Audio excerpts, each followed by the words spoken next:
And welcome back. As you can see, we've got the Hellcat back in the garage at this point. The previous video series, we concluded doing some upgrades, at least for now, to the 2500 truck with the 6.4 Hemi. And we've got some more stuff coming with that one, so don't worry, there'll be some additional content soon. But I wanted to show you this, should be a pretty quick video. But again, this is the 2019 Hellcat. And as awesome as it is with the entertainment system having Android Auto and Apple CarPlay and being able to bring certain apps up on the phone and being a lot more of an integrated experience, there really isn't a good place to put a cell phone. Now, what I've been doing, as you can kind of see here, is just sticking it inside of the armrest, plugging it into spot 1, which my understanding is USB port 1, which is required to get it to work with the Android Auto. So I picked this up at the same time we picked up the car, believe it or not. I'm just now actually getting around to installing it. And I went out and found this on another fellow YouTuber's page, and I'll link his video in the description, but ProClip. ProClip puts out a multitude of different types of mounts for various vehicles as well as various phones. And they've got some pretty interesting setups with how to conveniently put a phone mount in using the existing internal architectures of the vehicle, and also have that phone basically nice and ready and within your reach. So what we're going to do is I'm going to come over that install here real quick. And when you go to ProClip's website, and this video isn't sponsored again, I bought this when I bought the car. I've had it for a while. When you go to ProClip's website, the first thing you do is give them, obviously make, model, and year vehicle. And you're going to select a base, and then you're going to select the type of phone holder that you want. Now, the base is going to be determined based on the year, make, and model of the vehicle, but when it comes to the cell phone holder itself, you got a little bit of flexibility there. So this is the bracket that is for a Challenger 2015 to 20XX. Now, again, I bought this about 2 years ago, so there may be a year limit on it at this point, but this is the current one that works with a 2019 Challenger interior. Now, what they have you doing is you'll see a kind of upper hook there and a lower hook there, and they've got some double-sided tape. Now, they want you to unstick or undo the back half of that double-sided tape, and this piece, you see that top edge there, kind of rolls into this lip between the silver trim here and the dash part here, and the bottom piece goes between this piece of material here, this trim here, and this piece of silver trim on the bezel. Now, what I normally do with these, and it's just my preference, I usually, unless it's absolutely necessary, I don't unstick that double-sided tape. I find that at least in this case, in this particular holder, those two areas hold this bracket in well enough to kind of keep it from going elsewhere. Plus, it makes the uninstall of this bracket a bit easier in the event that you have to come in here and remove the dash trim or something along that nature, and you want to put this back in after the fact. So I've already kind of read over the instructions, and I'll show them to you here briefly, but they're going to be kind of hard to see on the camera because it is in fairly small print.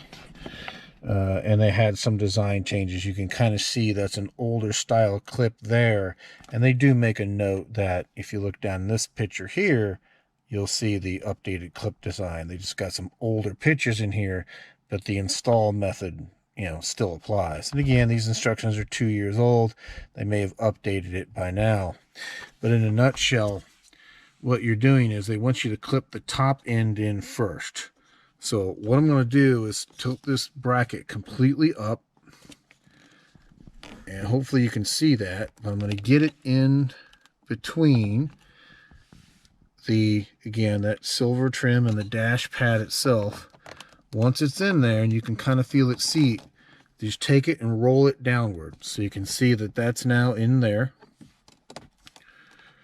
There we go. And this bottom clip you can see is also out.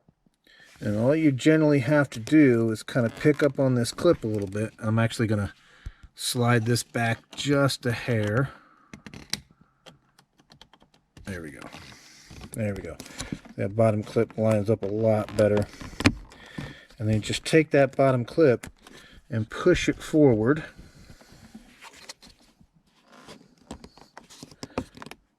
There we go. Okay. And that looks like that's got it. Okay, yeah, it got in there. So all I had to do again was flip this down, push this forward, and that got that lower clip to push in between again this trim here and this silver piece and kind of lock in place. And you know, I can tug on that with a pretty good amount of force and it's not going to go anywhere. Now, so the second half that you do is once you have that in place is that, and this is the particular bracket I have here. This is, I believe, what's rated as their universal type bracket. And they have some brackets that actually have the charging cable fixed to the bottom of it, and they have some other ones that are kind of automated. It'll reach up and grab a hold of the phone as long as it'll, you know, fit your interior and fit your bracket.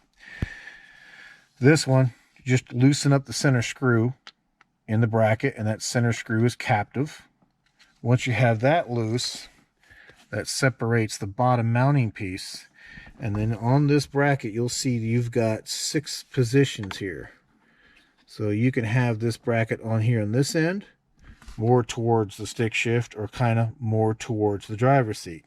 So what I'm going to try first is I'm going to put this bottom part of this base over here on the outside just to kind of keep it away from the radio knobs and the, you know, and the stick shift that you see there.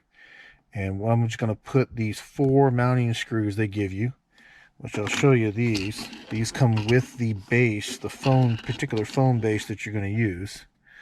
And they're just little self-tapping screws, and they bite right into these little, you know, again, these drilled holes that you can kind of see there. So let me go ahead and get that in place, and then I'll bring you back. And welcome back. So you can kind of see how that base mounts in with the four supplied tap screws. So the next thing we're going to do is just put our main phone base back on. We'll get this tightened up, and then I'll bring you back and kind of show you how the phone fits. Talk to you in a bit.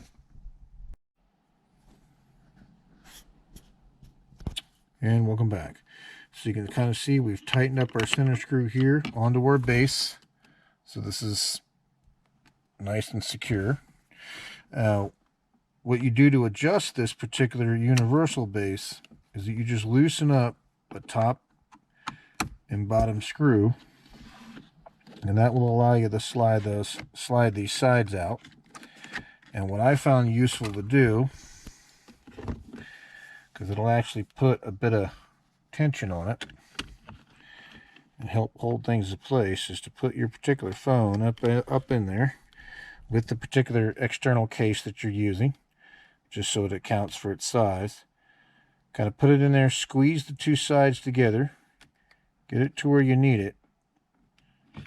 Take your phone back out. Now you saw it did open up a little bit when I pulled it out, so I'm just going to push those sides back in a little bit. And then we can tighten up our set screws, top and bottom.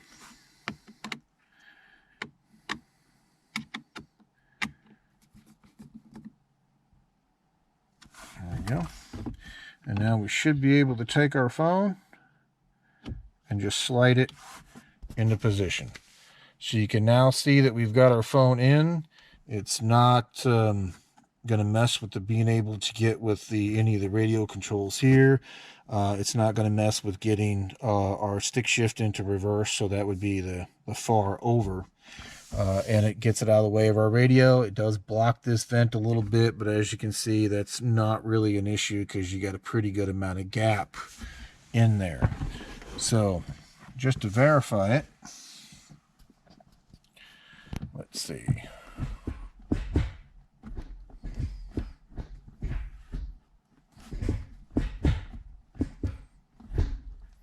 Okay, there we go. So that is all the way over and up. So that is our reverse. And as you can see, you've got plenty of distance in there. It doesn't come anywhere near being able to hit your hand. So the only thing we have left at this point is our cable. Now, from my understanding, in order for this to work with Android Auto or Apple CarPlay, the phone itself still has to be plugged into a USB port, and it has to be plugged into USB 1.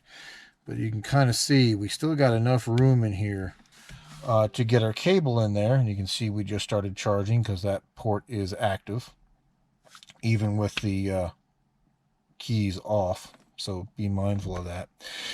What I'm planning on doing here is, you can kind of see, because it does lead to, you know, a cable kind of dangling here, which isn't the best in the world. I really wish when Chrysler built this vehicle, you know, maybe they would have put the USB port over here on this side, or over here towards the bottom of the console, maybe where that 12-volt port's at now. So what I plan on doing here in the future is snaking this cable inside of the console, seeing if there's enough room underneath this brushed trim to see if we can maybe get that cable to come up, you know, either through the bottom, in other words, go into the armrest, into all the accessories, come in through here, come in through the floor and the bottom of the console, and then come up, and that way it'll kind of just get all this dangly cable out of the way. Now what we can do for the time being, and what I have done for the last little bit, is just to take this cable and kind of leave it in that notch there, stuff in the extra, and just close it up.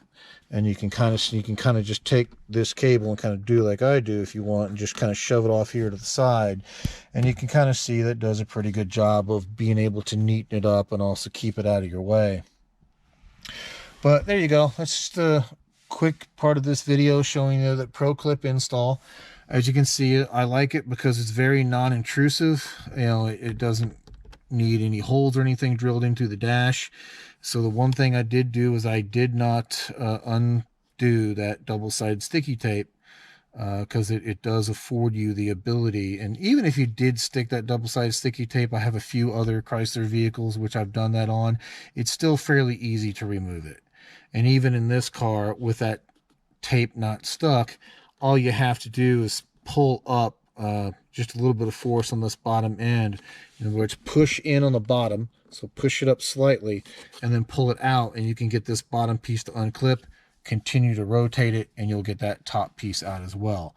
So it's fairly easy to remove this in the event that you have to do, you know, any additional work.